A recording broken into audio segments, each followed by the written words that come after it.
The major challenges of local governments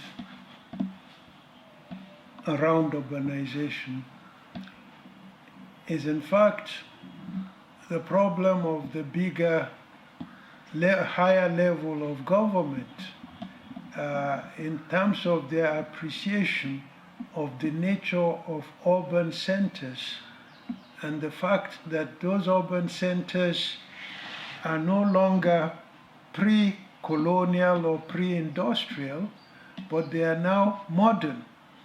And so as modern centers of agglomeration, they need to be treated in a special way because they require modern services.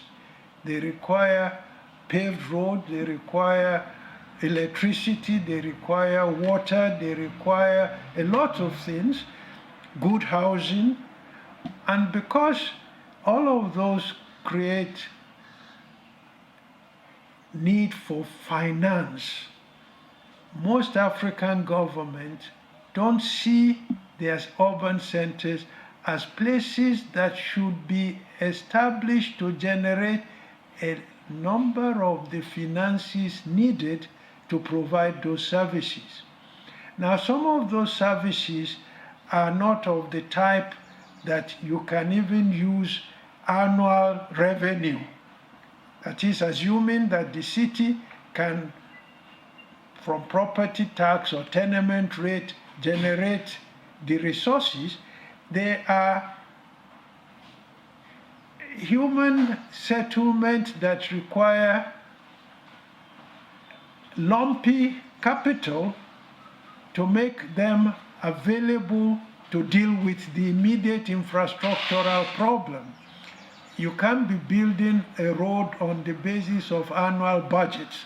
You have to build it on the basis that what you need is available.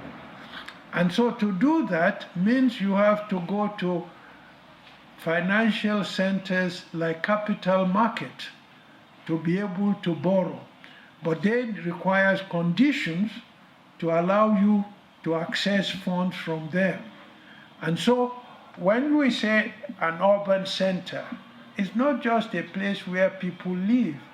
It's a place that has its own, it's almost like a corporation. And that's why right from the Middle Ages, those places in Europe tend to be chartered, that the people who live in them need the freedom to look after their own problems.